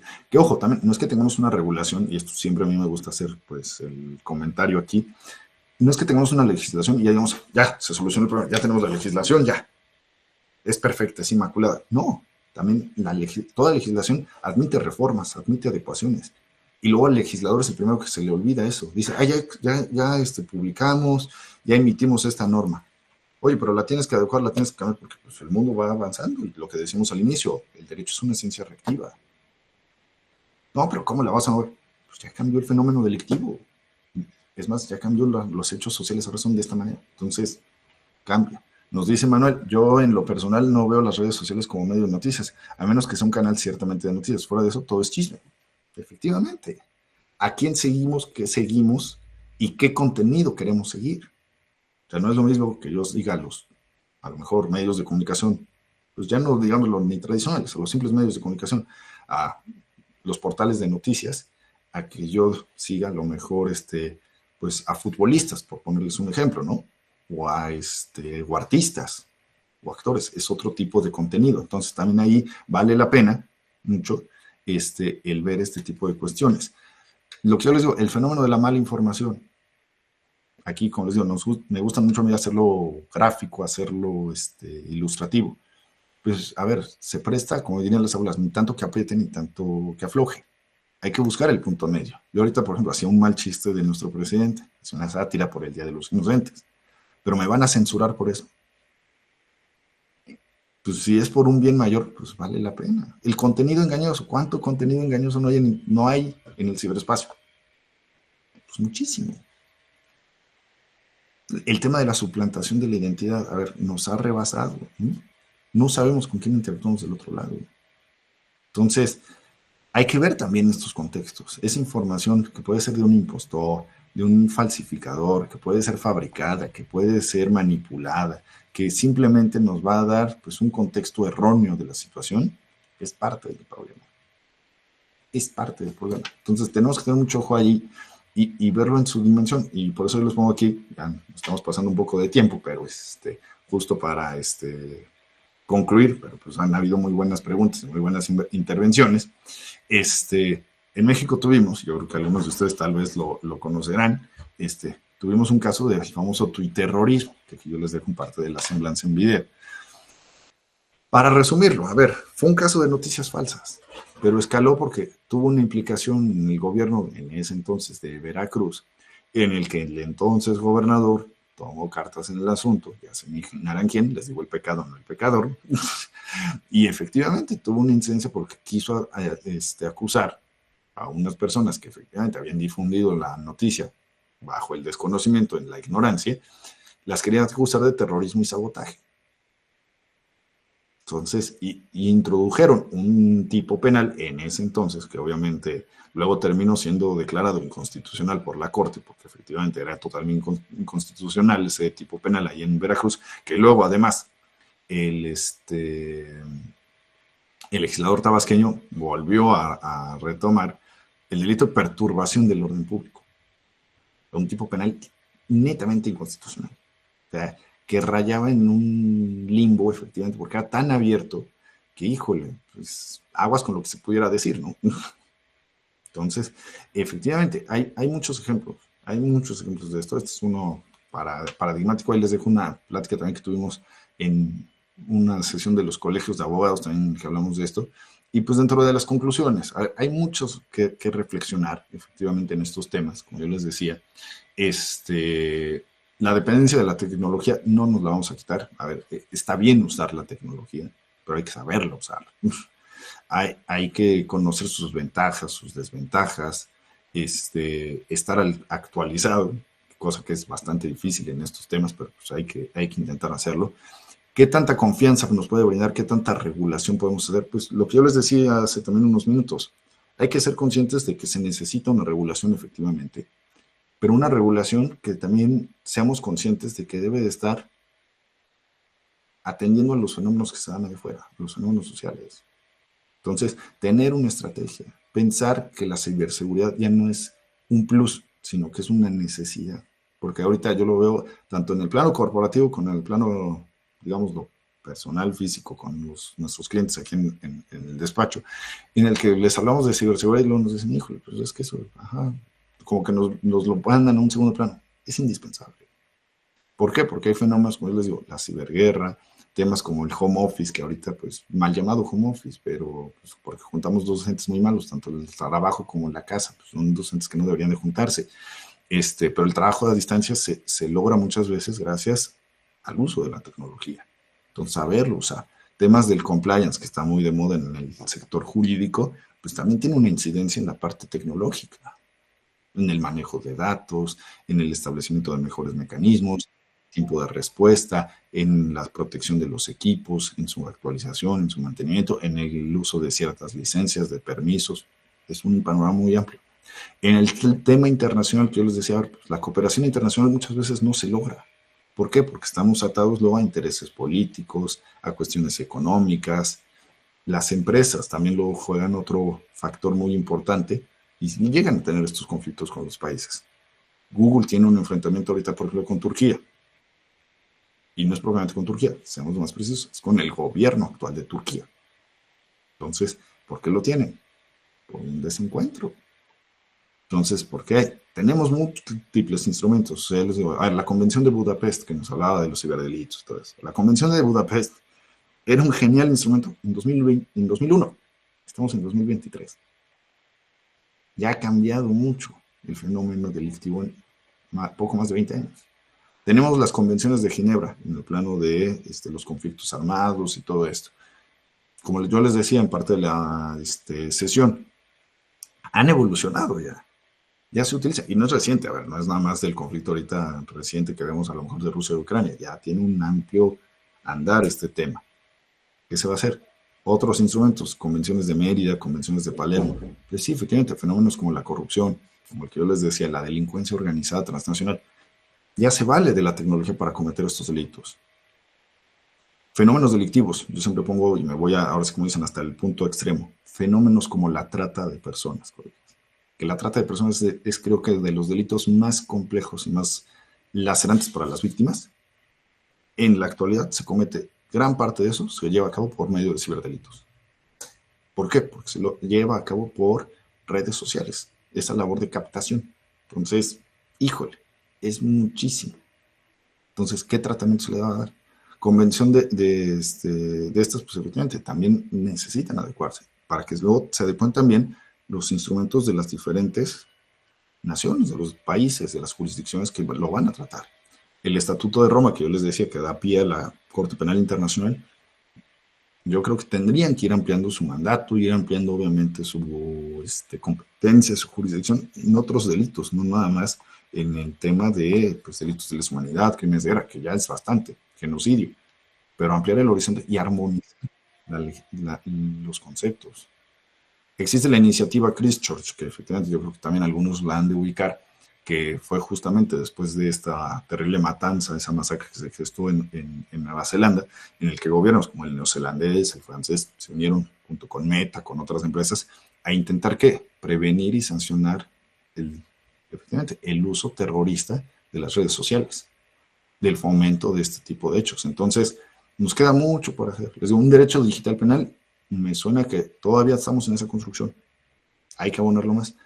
Le agradezco acá mucho a nuestro presidente el espacio. Creo que aquí hay un par de preguntas más. A ver, nos dice Felipe. ¿Quieres leerlas o te las leo yo? Yo las leo si quieres. Vale. Nos dice Felipe, como el caso Cambridge Analytica, que difundió información para influir en los votantes. Es justo eso. A ver, en una época en la que efectivamente, es bueno, les digo, muchos ejemplos hay, y es bueno el que ilustra también Felipe, en el que existe un exceso de información. ¿Qué destino, qué uso le vamos a dar? Ahí es donde hay mucho que hacer también. O sea, no es nada más la percepción del mensaje. ¿Cómo le vamos a dar? ¿Nos vamos a dejar influenciar tan fácilmente? Pues tristemente el ser humano es manipulable, es influenciable. Yo siempre les hago el comentario a mis alumnos en las clases cuando nos dicen, licenciado, es que es mucha información la que nos dan clase. Hoy fue mucha información para justamente un poco más de una hora. Pero a ver, creo, y corríjanme si yo estoy en un error, nunca nos va a sobrar tener información, ¿verdad? Saber nunca nos va a hacer daño. Entonces, mientras más información tengamos, mejor vamos a tener una toma de decisiones, creo yo. Entonces, efectivamente, necesitamos no nada más limitarnos. Creo que es un comentario que nos decía, creo que Alondra, en una de las intervenciones anteriores. Nos quedamos nada más con un medio que nos dijo, tal cosa, y medio leemos en casa y ya, vamos, empezamos a polular la noticia. No, hay que verificar, hay que ver, hay que constatar. Si nos interesa, pues vamos a tomar más información, checar y ver si es cierto, ¿no? Entonces, creo que sí hay mucho por hacer.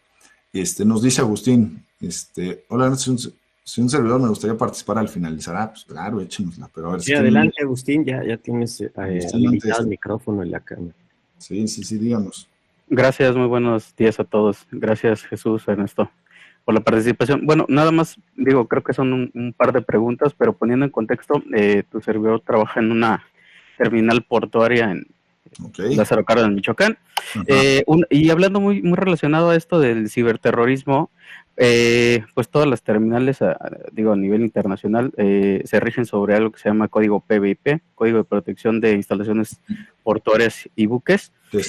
Recientemente se está introduciendo, al menos a mi conocimiento, este año introdujeron a su agenda el tema del ciberterrorismo, ¿no? Por parte de CEMAR, para la evaluación de riesgos de este tipo y la gestión de amenazas, ¿no? Desde hasta el año pasado aún se venía trabajando sobre una agenda donde el tema no estaba en la mesa y se evaluaban los planes de protección reduciéndose controles físicos, ¿no? Inclusive precisamente UNAPROB y Comar, que son las dependencias que ven esta parte, en sus capacitaciones de este año, por ejemplo, pues ven muy por encima el tema de ciberdelitos, ¿no? Y el tema de ciberterrorismo lo enfocan mucho al uso, por ejemplo, de drones para el tema de introducción a droga en buques o el uso de dispositivos de geolocalización para ubicar lo que son paquetes dentro de las embarcaciones, ¿no? Cuando se da.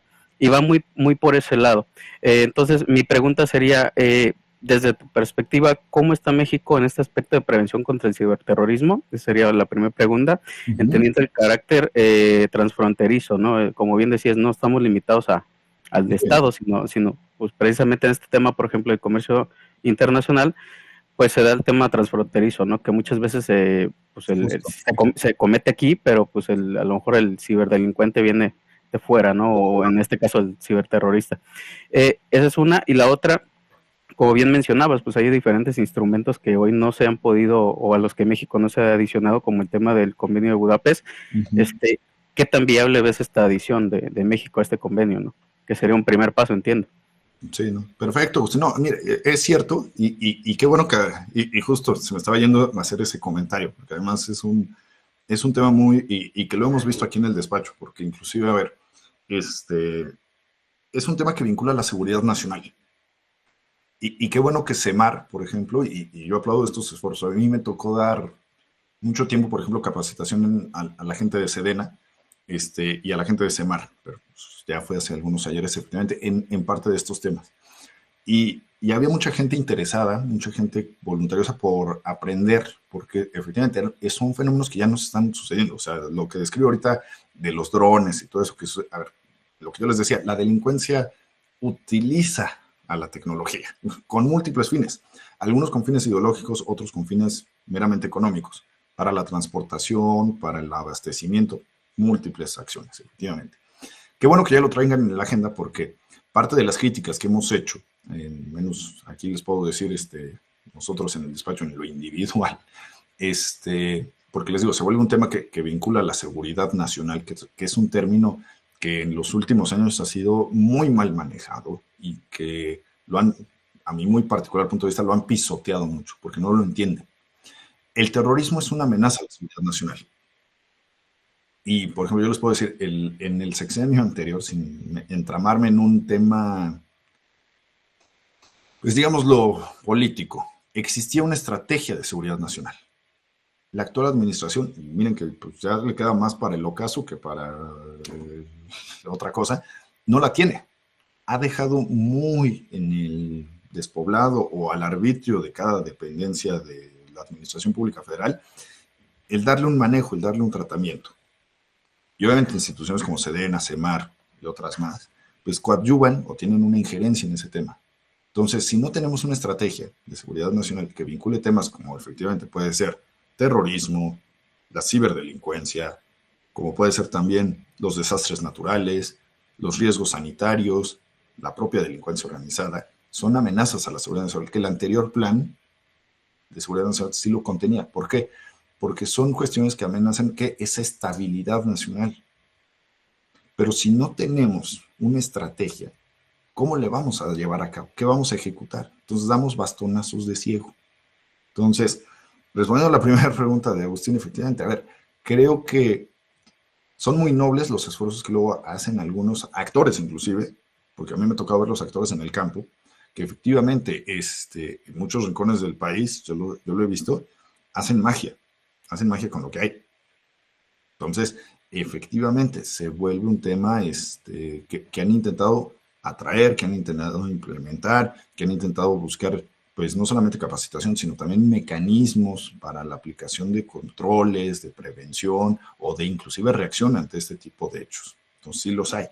Nos hace falta mucho por recorrer. En la segunda cuestionamiento que me hacía sobre justamente la adhesión a estos instrumentos, es parte de lo que yo les digo. Ahí, tristemente, por eso yo hablo de que, y es muy triste en el caso del derecho, que hablemos de una sociedad global y que el derecho no haya llegado a ese punto de globalización.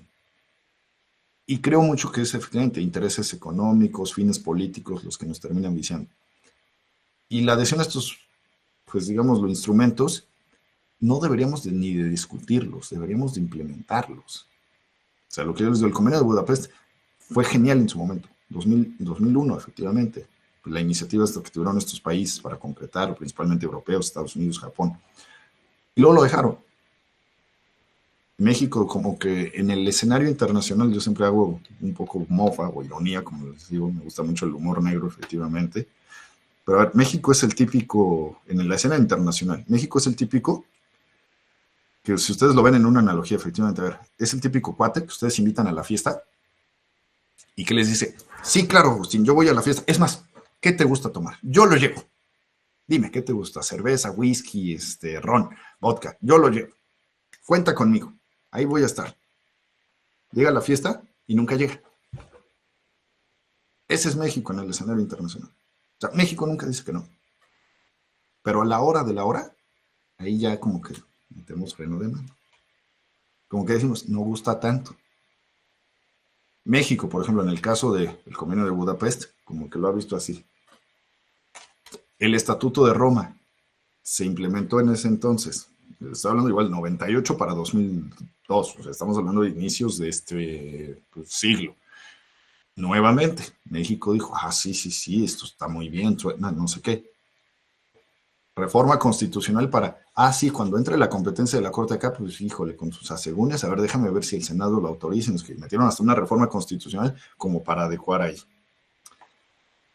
Es muy subjetivo esa parte. Entonces, también vale la pena hacer muchas veces lo que yo les enunciaba al inicio. Está muy padre el nacionalismo y ser patriota, les digo, se los dice alguien orgullosamente mexicano. Pero ni tanto que afloje, ni tanto que apriete. Hay que quitarnos en gran parte el penacho. Sé que suena muy tajante, muy revelador, muy denostativo. O dejar de envolvernos como niño era en la bandera. Y empezar a ver con mejores ojos estos instrumentos porque van en beneficio nuestro. El gran problema, y creo que es, a ver, ahorita creo que va en parte de alguno de los comentarios que están poniendo aquí en el chat, y es parte de este fenómeno, y por eso les digo, hay que ver el fenómeno del inicio, qué les da origen para poder atenderlo ya de la manera, digámoslo, práctica. El comercio ilícito, colegas. Todo esto se fundamenta en un fenómeno muy feo como es el comercio ilícito y la corrupción. Son los dos grandes cocos a los que nos enfrentamos en este siglo. Y son los que nos pegan. En México, y suena muy feo, efectivamente, pero a ver, ¿ustedes creen que qué mueve la economía? ¿El comercio ilícito o el comercio ilícito? O sea, ¿cuál de los dos tiene un mayor peso? Tristemente, el comercio ilícito. Genera muchísimas ganancias.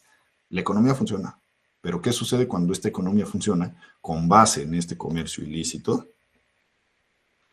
Se da un deterioro de la sociedad. Se van degenerando, se van menoscabando las instituciones. El Estado de Derecho se ve diezmado. El crecimiento, el desarrollo no se da en un sentido positivo. ¿Por qué? Porque por algo esa comisión de hechos delictivos recibe esa connotación.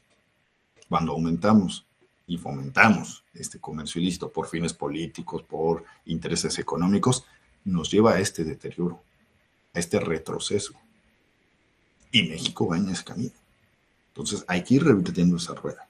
Hay que ir cambiando este fenómeno. Entonces, no nos vamos a quitar de esta parte hasta que realmente pongamos los intereses bien. O sea, digamos, a ver, vamos a hacer las cosas bien.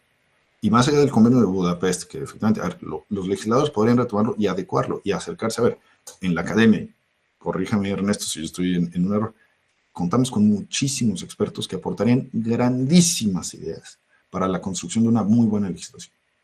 Y ese sería un primer punto de partida. Luego ya otro segundo es la implementación y la creación de jurisprudencia y de casos que nos son y enriquecer ese debate. Y nos apoyaría en el desarrollo. Seríamos un mejor país, efectivamente. El tema es muchas veces el tema de los intereses. Nos dice Vladimir, en su opinión, ¿la lucha contra el terrorismo en el mundo incluye a profundidad la lucha contra el ciberterrorismo? A ver, efectivamente lo incluye en ciertos escenarios, en ciertos puntos. O sea, nuevamente, como yo les digo, el terrorismo se vuelve un fenómeno global que tristemente luego termina siendo perseguido y sancionado de manera local. Los norteamericanos le dan un tratamiento muy radical al tema del ciberterrorismo, diverso al que le dan, por ejemplo, Francia, Alemania o Reino Unido, o el mismo caso español o caso italiano, en menor proporción. Aquí, nuevamente, depende mucho el tema de cómo se le vaya dando. Instrumentos sobre terrorismo, les digo, hay múltiples instrumentos de terrorismo, convenciones muchas de carácter regional, como yo les decía en el caso de América, la Convención Interamericana, pero muchos de ellos han sido también rebasados por el tiempo. No alcanzan a tener esta proyección, digámoslo ya novedosa de los entornos digitales. Se han vuelto esfuerzos de manera local, que ya deberían de tener que, lo que yo decía, esa armonización en el entorno global. Entonces sí hay que tenerlo mucho en cuenta a la luz de ir viendo, depende ahí sí cada escenario. Continúa Ismael, nos dice, la información es poder, pero el detalle es quién tiene acceso a manipularlo para controlar el poder. Y un caso es los fraudes electorales no se realizan en urnas, sino en los servidores. Efectivamente, a ver, lo que yo les mencionaba, la tecnología tristemente no distingue ni positivo, ni negativo, ni bueno, ni malo. Es quien la utiliza. Nos dice, el problema del ciberterrorismo es que el dinero da poder y permite manipular a las personas. Y lamentablemente, fiscales, policías, militares, obviamente no todos, pero se dejan corromper. Y muchos gobiernos son cómplices de exponer la seguridad nacional por obvias razones. Lo que yo les mencionaba, Ismael, justamente, hablamos de estos dos fenómenos. Yo les digo, son el gran coco del siglo XX, del siglo XXI, perdón. Desde el siglo XX los padecemos, pero más aún en el siglo XXI. La corrupción y el comercio ilícito. Estos dos fenómenos se han conjuntado para darnos el deterioro que tenemos en muchos países, porque se han conjuntado estos dos fenómenos y dan justo a estos entornos. Son los que realmente nos han hecho padecer este tipo de fenómenos, este tipo de pesadillas. Pero ojo, yo les puedo decir, hay dos cocos que también les pueden hacer frente. Uno es el compliance, porque desde la parte jurídica, el prevenir, el hacer las cosas bien, porque el compliance también es muy transversal, digámoslo, en cuanto a sus ramas, el hacer las cosas bien, que no es sencillo, pero yo también les digo, hacer las cosas bien vende, más en un entorno como en el que nos encontramos en la actualidad, más existe un famoso refrán, en tierra de ciegos el tuerto es rey, pues efectivamente. Entonces, si nos vamos distinguiendo nosotros por hacer las cosas bien, ¿verdad?, vamos a ir revirtiendo un poco de esto. Y el otro gran coco, digámoslo así, el otro coco, es efectivamente la cooperación. Nos hace falta más cooperación. Cooperación internacional, por eso les digo, quitarnos muchas veces de esos intereses o esa radicalización nuevamente nacionalista de no, es que como en México, no sé qué, no, y es que en Italia, no, y es que en España, no, y es que en Estados Unidos, y es que en Japón. No, a ver, al final todos somos ciudadanos del mundo. Padecemos los mismos problemas. Entonces, hay que irnos quitando, efectivamente, ese tipo de cuestiones. Favorecer los intereses. Y el interés mayor es evitar la comisión de hechos delictivos. Evitar que este tipo de amenaza siga creciendo. Entonces, ese coco tiene su contraparte en otro coco. El tema es que, efectivamente, tenemos que desequilibrar esa balanza que ha fomentado la corrupción y el comercio ilícito por justamente estos que les digo, la cooperación y el compliance. Entonces, bueno, Agustín nos agradece, también va de vuelta el agradecimiento por sus intervenciones. Sonia finalmente nos dice, ¿cómo se previene el ciberterrorismo en la infraestructura crítica mexicana? Por ejemplo, las que involucran operaciones aduaneras. A ver, el tema aduanero es un temazo, porque además se vincula con otro fenómeno delictivo bastante lacerante en nuestro país y que nos daría para otra sesión, no propiamente aquí, bueno, sí, pudiera también ser aquí, porque también tiene su implicación en el entorno digital. El famoso fenómeno del contrabando, que en México, por ejemplo, también ha sido un delito maltratado, literalmente, abordado incorrectamente y maltratado, tal cual. Y efectivamente, a ver, en las operaciones aduaneras yo les puedo decir que sí existen ciertas reglamentaciones. Aquí existe pues un entorno muy particular porque el tema aduanero luego es una bonita coexistencia entre lo que es el comercio exterior, el derecho aduanero, si lo vemos desde una parte jurídica legal, pero también desde la parte operativa técnica, porque confluyen diferentes actores.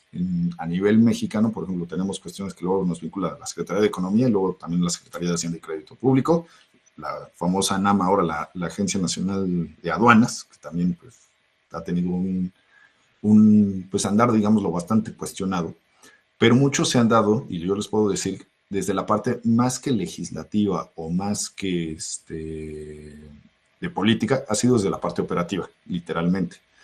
En cuanto a controles, en cuanto a la implementación de seguros o tipos de respuesta. Esto ha sido más desde el entorno operativo técnico, mucho es desde las empresas, porque nuevamente, a ver, y creo que la pregunta de Sonia es muy buena, porque nos lo da en el contexto efectivamente de la afluencia que se da para el comercio internacional, que es muy importante. Entonces, efectivamente, ahí yo lo que he visto, al menos en la práctica, es que efectivamente mucho se da desde la parte de la prevención y desde la parte de pues no me gusta usar el término corporativo porque es más desde la parte de los particulares que muchas veces confluyen con algunas autoridades, tanto en los tiempos de reacción como en el tipo de prevención. Entonces aquí también juega mucho, también tristemente, el tema económico. O sea, responden mucho desde este entorno. Se vuelve difícil. No tanto el tema de la infraestructura crítica, yo no le diría tanto ciberterrorismo a eso. Yo creería que efectivamente ahí va más allá del tema ideológico, va más para el tema económico. Entonces hablaríamos de sabotajes, hablaríamos que no son, ojo, no es que sean menores, son también hechos delictivos que ameritan un tratamiento también en específico y que merecen perseguirse y sancionarse a quienes lo cometieron. Pero no tanto desde la parte ideológica, pero bueno, es parte de. Alondra, ¿algún libro que nos puedas recomendar sobre este tema? Gracias. Bueno, mira, o sea, ahora sí, a Ernesto le van a subir la ceja. Dicen, hablando de fútbol, es como dejarle un pase a gol a Jesús. Sí, Por aquí favor, para rematar acá directo, el spot publicitario conste que no hablamos con no estaba preparado para. No estaba yo preparado, pero miren, aquí justamente atrás, y justo creo que se los puse acá, pero me faltó la última. ¿Qué tal si te comprometemos a que hagas un pequeño descuento a quien entró a esta conferencia? No, claro que sí, con todo gusto ahí le hacemos manita de puerco a la editorial. O mínimo hay que se lo mandes con autógrafo. Sí, no con autógrafo y le hacemos manita de puerco a la editorial. Aquí yo les dejo justamente, no venía preparado ni hablamos como una Londra, como decía efectivamente Ernesto. Aquí les dejo algunas recomendaciones de carácter literario. Efectivamente, en el tema de terrorismo, yo escribí este libro en 2021 que justamente es ciberterrorismo, ciberdelincuencia y cooperación internacional, que me parece que es de los pocos libros, o soy de los pocos locos efectivamente que ha tratado este tema, pero me ha parecido muy interesante, muy indispensable tratarlos. Y efectivamente se complementan con otros más, que para los que quieran documentarse más sobre el tema, mi socio aquí en el despacho, Jesús Moreno Balbuena, coordinó, fue de 2020, tampoco es que esté desactualizado, al contrario, son obras bastante actuales, una obra sobre también seguridad nacional, riesgos y amenazas para México en el siglo XXI, y que incluye, entre otros temas, efectivamente, delincuencia organizada, riesgos ambientales, sanitarios, piratería marítima, terrorismo y ciberdelincuencia. Entonces, también es una obra que les puede funcionar mucho. El Todo Penal Internacional es una obra también en la que vemos muchos temas, o que también yo tuve la oportunidad de coordinarla, que está inclusive disponible en español y en inglés, en el que tratamos diferentes temas de derecho penal internacional, entre ellos fenómenos como la ciberdelincuencia, el terrorismo y otros temas como delitos de los conflictos armados, delitos de deshumanidad. Entonces, quienes quieren entrar a estos temas escabrosos también, les dejo dos libros ahí sobre terrorismo. Uno es de Fernando Reinares, que habla del terrorismo global, y otro más para los que les gusta un poco la parte, digamos, lo histórica, que también es bastante enriquecedora, porque les digo, el fenómeno del terrorismo también es muy amplio y que ha tenido un bagaje histórico también bastante extenso, el de Michael Burleigh, que es un historiador británico, que tiene un nombre muy dramático, Sangre y Rabia, ¿no? Que es una historia cultural del terrorismo, que efectivamente nos va detallando toda la historia que ha tenido este fenómeno delictivo, principalmente concluye un poco a inicios del siglo XXI, pero es una obra muy, muy buena. Y finalmente, pues no falta el otro spot publicitario, va a decir Ernesto, el de la doctora Laura Coronado, también de Familias Enredadas, que les va a funcionar para muchos, para los temas, digámoslo, de la cotidianeidad, en el tema de lo que es el buen uso de redes sociales, que fue parte de lo que tratamos ahorita también durante la sesión, el de tener una muy buena, digámoslo, cultura digital, una higiene digital, también parte de eso. Entonces creo que la obra de Laura también les puede enriquecer bastante, ¿no? Entonces, también les dejé ahí algunas recomendaciones. A mí me gusta hacer la doble recomendación, tanto literarias como filmográficas. Ahí tienen algunas series que yo creo que algunos de ustedes ya deben de haber ubicado, si es que ya hasta las han visto y revisto, que también les pueden, abonar en estos temas, y finalmente también les dejo ahí mis datos de contacto del despacho y demás, y pues quedo a su disposición. Un gusto estar aquí, mi estimado Ernesto. Ya sabes que acá pues en casa, en la academia, siempre es un placer estar hablando de estos temas, y pues les quedo a sus órdenes para cualquier cosa. Le compartiré acá al presidente la presentación, como les decía desde el inicio. La van a tener ahí para que pues la puedan consultar, puedan ir viendo si quieren ahí, y pues estamos ahí disponibles igual en redes sociales y todo para lo que se ofrezca. Pues muchas gracias, mi estimado Ernesto, de nueva cuenta. Muchas gracias a ti, querido Jesús, por haber aceptado participar el día de hoy y compartir pues, sobre este tema de tu expertise, sobre este tema de trabajo ya desde hace varios años en el campo doctrinario y profesional, que sin duda aportará elementos útiles para quienes nos escucharon. Agradezco también la participación de quienes aportaron a través del chat, que es pues valioso, va contribuyendo a una exposición pues más rica con sus preguntas, con sus comentarios. Y bueno, pues como ven, este tema pues amerita seguir aprendiendo, seguir intercambiando ideas. Así que, pues bueno, esperemos que próximamente podamos tener pues más actividades sobre esta materia. Y bueno, pues hemos excedido casi con 40 minutos lo planeado, pero es propio de esa pasión, de ese interés. Nos pasamos un poquito, ahí sí, una disculpa por el abuso del tiempo, pero creo que Sí. el tema lo ameritaba. Entonces, Así es, y bueno, pues tuvimos compañeros registrados, inscritos, como aquí Néstor, que saluda desde Paraguay, muchos saludos. Vladimir desde Guaraní, Cuba, si no me sí. equivoco, por ahí algunos colegas de Colombia, Ecuador, Argentina. Entonces, pues ha sido un gusto esta conferencia. Muchas gracias, Jesús, por compartir con nosotros. Les compartí por ahí el URL de Jesús, donde están sus datos de contacto, sus redes, y como bien lo dijo, pues la academia es su casa, tanto de Jesús como de ustedes, y pues nos vemos en una próxima sesión. En un futuro vamos a tener, como decía ahí, a la doctora Laura Coronado, para que nos exponga de su tema del libro y otros temas más. Y pues bueno, les invito a que el próximo viernes nos acompañen en la sesión que tendremos sobre el tema de las violencias digitales contra niños y niñas en Internet, que igual es uno de los fenómenos en Internet que amerita atención y activación de todos nosotros. Bueno, sin más, pues les agradezco mucho, que tengan una excelente tarde, les mando un abrazo y nos vemos pronto. Gracias, Jesús. No, hombre, a ti, hasta luego y gracias a todos, saludos. Perdón, ya no hay sesión de preguntas, nos estamos retirando. Gracias. Bye.